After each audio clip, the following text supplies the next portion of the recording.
The year 2024 began like a blank page, crisp and cold, the kind of page I would later write my mischievous revenge on, wearing a skeleton mask.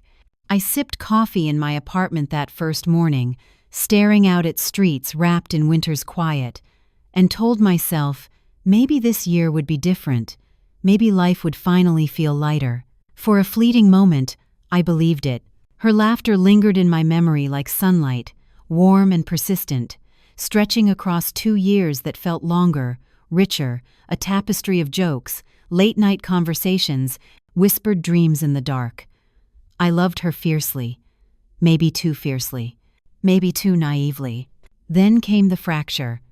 A single, casual ping on my phone led to a labyrinth of messages, photos, timestamps, and evidence stacking like bricks in a wall. She had been with someone else while we were together. My chest tightened, my fingers trembled, and my mind refused to accept it. But it was real. The confrontation later that evening left me frozen. The dim lamp cast shadows across the living room as she spoke, eerily calm. "It's your fault," she said. "You pushed me away. You didn't listen. You made me feel trapped." My hands shook. My voice cracked.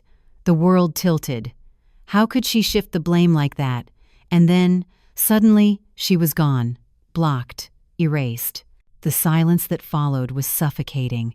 My apartment became a mausoleum of memories, photos, little notes, and reminders of a trust shattered. Days bled into nights. I wandered through the apartment like a ghost. Friends called, "Are you okay? Want to hang out?" I wanted none of it. I wanted her to see the wreckage she had left behind, but she was gone, behind a wall I couldn't scale. Somewhere in that darkness, a small ember flickered. Not hope, not joy, but defiance, a stubborn reminder that even when everything seemed lost, I still existed. I began noticing the world differently. People on the streets, faces hidden behind masks of politeness or bravado, unaware of the lives tangled beneath. Maybe I could wear a mask too. Maybe I could disappear, just for a while. I tried to reclaim fragments of life. Walks through the park, leaves crunching underfoot. Music that once tortured me now played faintly in the background as I cooked a meal, accidentally burning it and laughing instead of swearing. Little victories, laughable in their simplicity, reminded me I could still act, still breathe, still exists outside the pain. Even the ordinary began to feel absurd. A spilled cup of coffee, sunlight hitting a cracked window, the rhythm of footsteps echoing in empty streets. Each tiny observation stoked a flicker of mischief inside me. By mid-year, subtle changes emerged. I ventured out more, sat in cafes, watched strangers pass, feeling a fragile connection to the world I had abandoned. Somewhere between laughter at friends' ridiculous jokes and small victories over my lingering sadness, a playful spark began to grow. I traced the rim of my coffee cup, feeling the warmth. The spark became a plan, a quiet, playful revenge. I didn't know it then, but the mask would reveal more than it hid.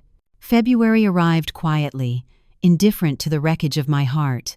The calendar flipped, the world outside carried on, and I moved through my apartment like a shadow, tethered to memories that refused to let go. Sleep was fragmented. Dreams were sharp, cruel, replaying her laugh, her tilt of the head, the warmth I had once trusted. I ate little, drank bitter coffee, and often just stared out the window, watching gray skies smear over empty streets. Music became torture. Notes twisted memories into something unrecognizable. Every familiar corner, every object in my apartment, held echoes of her presence. Friends tried. "Want to grab coffee? Movie night?" I nodded sometimes, forced a laugh, but inside, the world felt hollow. Conversations bounced off invisible walls. My laughter was delayed, fragmented, a mask stretched over the raw wound. Then one evening, something shifted. I burned dinner. Flames licked the edges of the pan. Smoke curled into the air. Normally, I would have cursed fate itself, but instead, I laughed, startled at my own audacity. A flicker of rebellion ignited. I could still feel, still act, still exist in ways she couldn't touch. I began leaving traces of myself in small, playful ways: a crooked coffee cup handle, a misaligned bookshelf, a deliberately silly post-it note on the fridge. Tiny victories over the rigid order grief had imposed. The apartment became my stage, and I, slowly, its actor again. Outside, the streets offered textures I had ignored: leaves crunching underfoot, the smell of melting frost, distant traffic hum. I watched people, faces hidden behind masks of politeness or bravado, and thought, maybe everyone was playing a quiet game. Maybe I could too. One night, I caught myself smiling at a stranger's misstep on a slick sidewalk, thinking, chaos is subtle, chaos is beautiful. The thought startled me. Darkness hadn't left, but it had loosened its grip, leaving space for something else. Mischief. Spring arrived, and with it, subtle motion. Cafes became laboratories for observation. I would sit, sip coffee, sketch notes in my journal, and watch interactions, gestures, fleeting smiles, tiny absurdities of human behavior. Every unnoticed smile, every careless laugh, felt like a secret note passed just to me. The playful part of me began plotting. Nothing cruel, nothing mean, just a private game of twists and turns, a way to reclaim life's edge, to dance in chaos without being seen. A spark of the plan lingered, waiting for October, when mischief would wear a mask. The grief had taught me something vital. I could endure. I could survive betrayal. And beneath it all, I could still find joy. Small, absurd, and untouchable. Summer drifted past quietly, warm air carrying hints of the world outside my apartment, a world I was slowly learning to inhabit again. The sun hit a cracked window, painting gold streaks across the floor, and I realized I hadn't noticed sunlight like this in months. My apartment, once a mausoleum of memories, began to feel like a space I could reclaim. The spark of mischief grew. I started small, swapping sugar for salt in a friend's coffee, leaving notes in random books at cafes, nudging strangers into tiny absurdities. A friend spilled coffee. A stranger tripped. Invisible chaos. Unnoticed by anyone but exhilarating to me. Each act was meaningless to the world, but proof that I could move, influence, and exist on my own terms. By midsummer, the idea of Halloween had begun to take shape. I didn't see it yet as a party or a night of costumes. I saw it as a canvas. Masks hide more than faces. They hide opportunity. I imagined stepping into someone else entirely, anonymous, untouchable, a skeleton, sharp and unrelenting in its form, absurd yet commanding. Shopping for the costume became ritualistic. I ran my fingers over fabrics, feeling the smooth coldness of spandex, the faint tack of painted bones. I tested latex masks, inhaling the chemical scent as I imagined what it would feel like to inhabit another identity. Each trial in front of the mirror became a performance. Exaggerated gestures, skeletal movements, testing balance, and imagining reactions. Marcus, sprawled on my couch one evening, laughed. "I swear, if you wear that thing, no one's going to recognize you. You'll terrify people or confuse them completely. Either way, perfect. Good. That's the point," I said, moving my arms like bony extensions of the mask. Disappear. Become someone fun. Someone untouchable. The weeks stretched into late September, each day spent perfecting motion, memorizing the angles of the mask, practicing casual gestures while masked, imagining how I could slip through crowds unnoticed, leaving a whisper of chaos in my wake. The mischief had become a private game, rehearsed in the shadows, ready to erupt. Every glance at the streets outside, every crowded cafe, every casual observer became a rehearsal. Faces hidden behind sunglasses, masks, or casual expressions, the world unknowingly plays along with my secret game. I felt alive again. I felt the thrill of invisible power. Soon, the city would see just how unpredictable the game could be. By late September, I could feel it. The mischief wasn't a spark anymore. It was a low, steady burn. The mask could hide me, yes, but it could also reveal more than anyone expected. October arrived with a slow exhale. The city streets glowed under the orange haze of streetlights, leaves swirling like confetti in the wind. The faint smoke of fire pits mingled with the sweetness of pumpkin spice, and the nights grew colder, sharp against my skin. Halloween had always been a night of costumes and chaos, but now it was a stage, a canvas for something I had been quietly perfecting for months. The skeleton costume waited like a promise in my apartment, every seam aligned, every bone painted with precision. I practiced movements in the mirror until they were instinctive, a sway of the hips, a theatrical snap of the jaw, fingers waggling like brittle extensions of the mask itself. I imagined stepping into a crowded room, every glance a potential thrill, every unknowing participant part of my private game. Marcus arrived with a grin, carrying 2 beers and a mischievous glint in his eye. "You ready to terrify the world tonight?" "I'm ready," I said, tracing the edges of the mask in my hands. "Tonight, it's more than a costume, it's a statement, a little chaos, something just for me." The streets outside pulsed with energy. Costumes collided, laughter spilled into alleys, music vibrated from every doorway. Superheroes jostled with witches, zombies stumbled past vampires, and dozens of skeletons shuffled in eerie synchrony. I felt it, the thrill of anonymity, the freedom to be unseen, yet entirely present. And then I saw her. Not fully recognizable yet, her movements familiar, a tilt of the head, the curve of a laugh I knew too well. My chest tightened, a rush of adrenaline making every heartbeat echo through the mask. My sober mind screamed, "Walk away, ignore her, focus on friends." But the mischievous, reckless part of me, the part that had been nurtured in months of darkness, grinned under the mask. "This is your moment."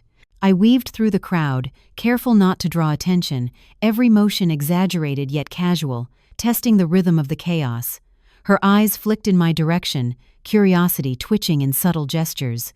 My private game, the months of rehearsals, the meticulous planning, all funneled into this single electric moment.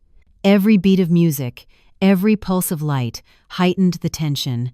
My friends joked and laughed, oblivious to the charged energy I carried. I moved like a shadow of myself, the costume a second skin, each sway and jig a playful challenge. The city itself seemed to bend around us, a living, breathing stage. I caught her glance again. She didn't know who I was. Not yet. The thrill coiled inside me, a spring ready to release. Every rehearsal, every playful misstep, every tiny act of mischief leading to this climax. And in that moment, a plan crystallized. Not revenge, not cruelty, just a spark of symbolic mischief, something to mark the night as mine. The bracelet from months ago, the laughter, the gestures, all became tools in a silent dance, a private game between anonymous players, with the city as their audience. The music swelled, lights flickered across the crowd, and I realized, tonight, the mask would hide me, yet reveal more than I could have imagined. The night vibrated with life, the streets a blur of orange light, fog, and laughter. The bass from nearby music thumped through the pavement and into my chest, matching the rhythm of my own heartbeat. Every movement felt alive, exaggerated by the mask, yet natural in its freedom. Tonight, I wasn't myself. I was a skeleton, anonymous, mischievous, untouchable. She appeared again, the familiar tilt of her head, the curve of her laugh, yet she didn't recognize me. I moved closer, weaving through the crowd with careful exaggeration. Fingers waggled, hips swayed, jaw snapped theatrically. Each motion was a playful message, a silent invitation into the game I had been rehearsing for months. A spark of symbolic mischief ignited. I didn't need a photo, didn't need proof of betrayal. The game was in the small, absurd chaos I could orchestrate without anyone knowing. A light push of a skeleton hand against a friend's shoulder, causing them to stumble and laugh. A playful spin to startle a group of costumed revelers. Tiny, harmless acts, and yet every move pulsed with the thrill of control, the joy of invisibility. Her eyes followed me, curiosity bright, unknowing, untethered from recognition. I mirrored her gestures, exaggerated my movements further, inviting her into a silent dance. Fingers traced imaginary patterns in the air, a twirl here, a hop there. She laughed, a light, teasing sound that made my chest tighten. This was the payoff, the invisible, untouchable triumph of months of grief transformed into playful mastery. The crowd blurred. Music, lights, and laughter became a kaleidoscope around us.